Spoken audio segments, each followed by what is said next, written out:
Bismillahirrahmanirrahim. Assalamu alaikum dear students. My name is Munir Ahmed. I am your computer teacher.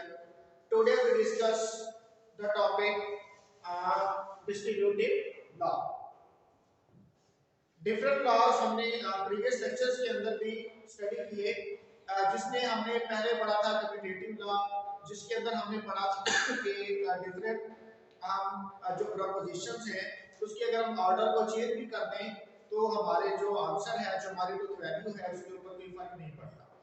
इसी तरह फिर हमने associative law पढ़ा, जिसके अंदर हमने ग्रुप को एक्सप्रेशंस को के ऑर्डर को हमने चेंज किया, और ग्रुप ऑफ एक्सप्रेशन के ऑर्डर को जब हम चेंज करते हैं तो हमने उसमें प्रूव किया एक टेबल को ड्रा करते हुए कि ग्रुप ऑफ जो हमारे पास एक्सप्रेशन है उनको चेंज करने से भी हमारी जो वैल्यू है उस पर कोई फर्क नहीं पड़ता, वो उसका आंसर जो है वो सेम ही आता है। इसी तरह जो आज का हमारा टॉपिक है डिस्ट्रीब्यूटिव लॉ, इसके अंदर भी हमारे पास देखिए जो हमारे पास डिस्ट्रीब्यूटिव लॉ के टू पार्ट्स हैं, ए और बी।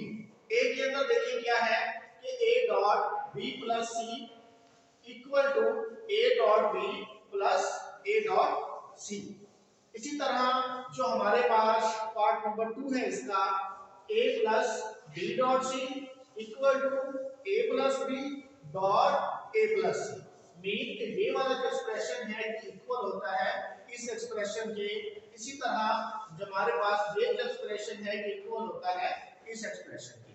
यही आज हमने जो है वो टेबल के जरिए फाइंड करना है, प्रूव करना है कि क्या ये एक्सप्रेशन जो है, जो ग्रुप ऑफ एक्सप्रेशन है, वो असल में इसका जो नेम है एंड ओवर और।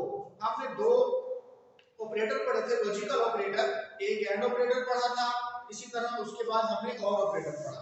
तो अब देखें इसके अंदर ये जो डॉट का सिंबल है ये डिनोट कर रहा है किसको, और ऑपरेटर, सॉरी एंड ऑपरेटर।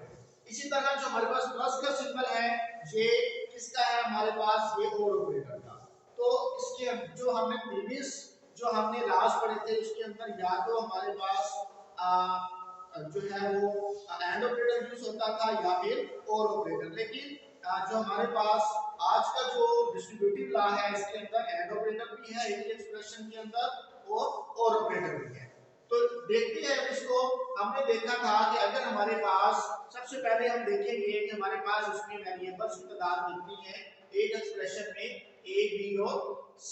तो हमारे पास तीन वेरिएबल्स हैं, इसी तरह a b और c।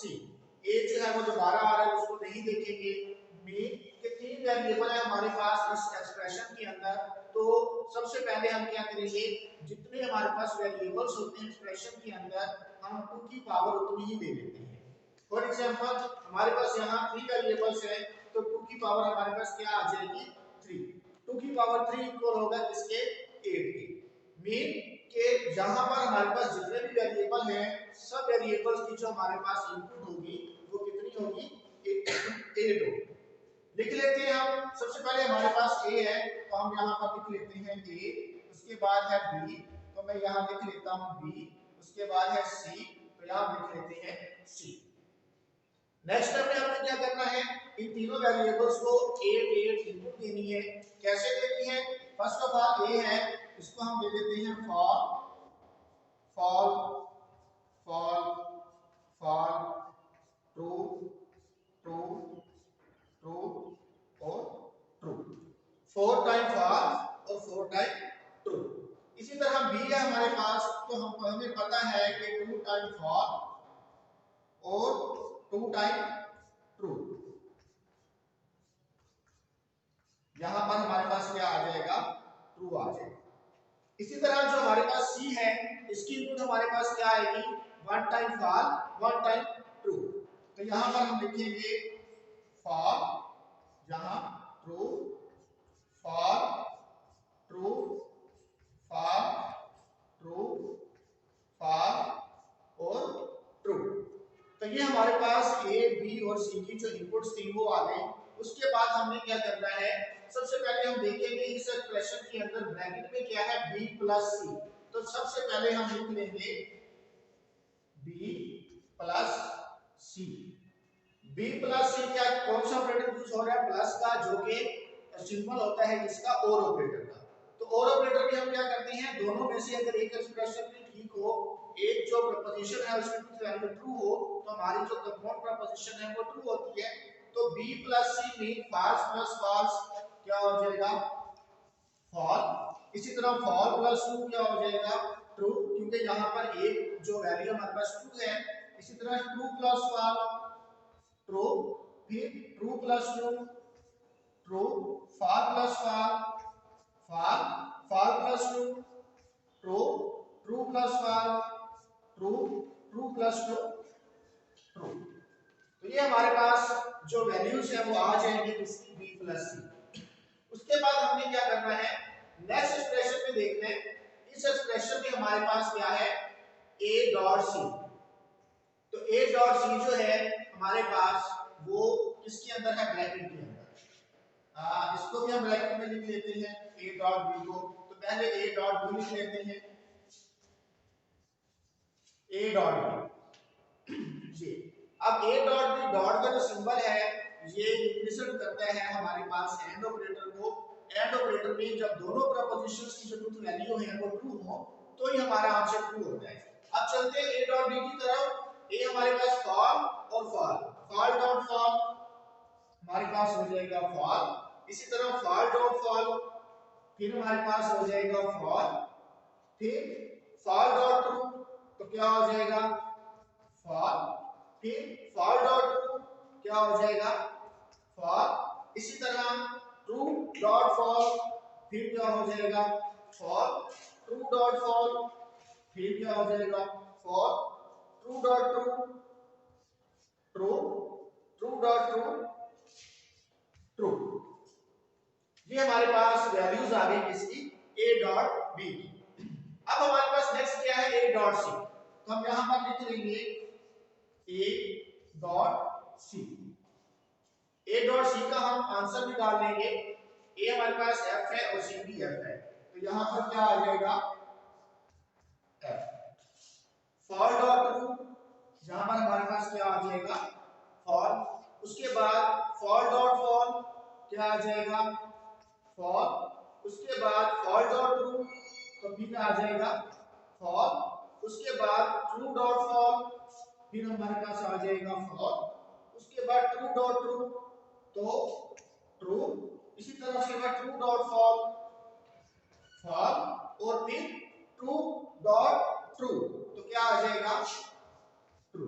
हमें पता है कि एंड ऑपरेटर के अंदर हमारे पास जो आंसर है वो ट्रू उसी वक्त आता है, उसी सूरत में आता है जब हमारे पास दोनों के आंसर जो है, दोनों प्रपोजिशन के जो आंसर है वो ट्रू हो, अदरवाइज वो फॉल्स होता है।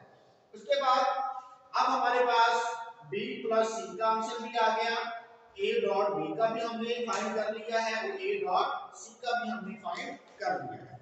अब हमें क्या करना है, इस पूरे एक्सप्रेशन का हमें आंसर फाइंड करना है a dot b plus c। तो मैं यहां लिख दूंगा a dot b plus c।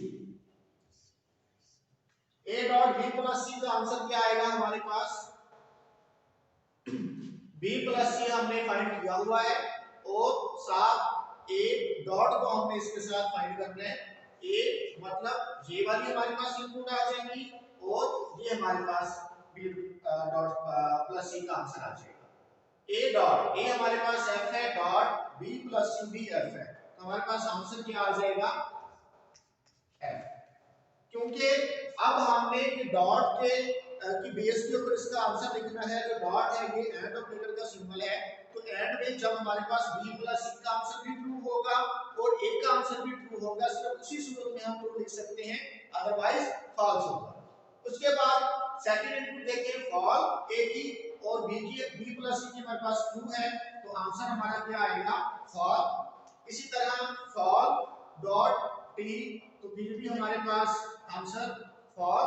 इसी तरह फॉल डॉट ट्रू, तो आंसर क्या आ जाएगा फॉल। इसी तरह नेक्स्ट चलते हैं ट्रू डॉट फॉल, तो हमारे पास आंसर फॉल। नेक्स्ट चलते हैं ट्रू डॉट ट्रू, तो आंसर क्या आ जाएगा ट्रू। नेक्स्ट चलते हैं ट्रू डॉट ट्रू, तो आंसर ट्रू। नेक्स्ट चलते हैं ट्रू डॉट ट्रू, तो आंसर ट्रू। अब ये हमारे पास आ गया आंसर किसका, a dot b plus c, जो कि हमारे पास फर्स्ट एक्सप्रेशन का पार्ट नंबर फर्स्ट था। अब हमें फर्स्ट एक्सप्रेशन का पार्ट नंबर सेकंड लिखना है, a डॉट